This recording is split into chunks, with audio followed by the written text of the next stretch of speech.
Now to the gentleman from North Carolina, Mr. Hudson, for 4 minutes. Right here. Thank you. Thank you, Mr. Zuckerberg, for being here. This is a long day. You're here voluntarily, and we sure appreciate you being here. I can say from my own experience, I've hosted 2 events with Facebook in my district in North Carolina, working with small business and finding ways they can increase their customer base on Facebook, and it's been very beneficial to us, so I thank you for that. I did want to pivot slightly and frame the discussion in another light.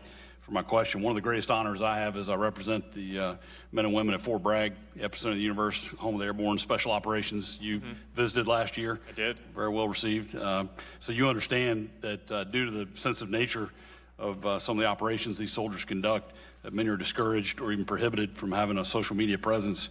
However, there are others who still have profiles. There are some who may have deleted their profiles upon entering military service. Many have family members who have Facebook profiles.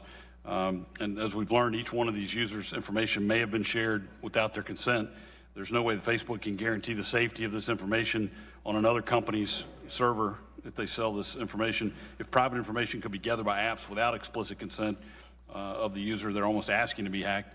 Are you aware of the national security concerns that would come from allowing those who seek to harm our nation access to information such as the geographical location of members of our armed services? Is this something that you're looking at? Congressman, I'm not specifically aware of that threat, but in general, there are a number of national security and election integrity type issues that we focus on, and we try to take a very broad view of that. And the more input that we can get from the intelligence community as well, encouraging us to look into specific things, the more effectively we could do that work. Great. Well, I'd love to follow on that. It's been said many times here that you refer to Facebook as a platform of all ideas, or platform for all ideas.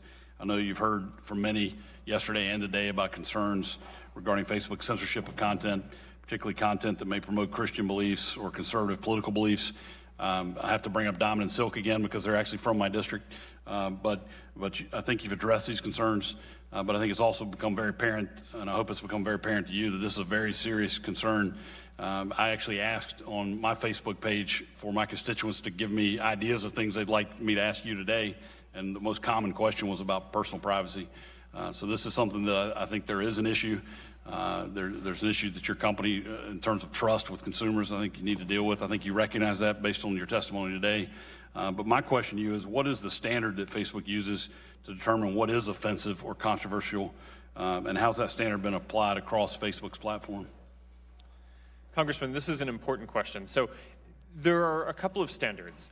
The strongest one is things that will cause physical harm or threats of physical harm.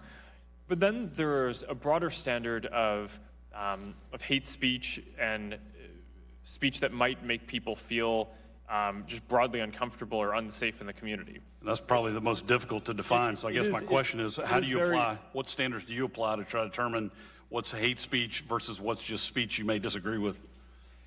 Congressman, that's a very important question, and I think is one that we struggle with continuously. And the question of what is hate speech versus what is legitimate political speech is, I think, something that we get criticized both from the left and the right on what the definitions are that we have.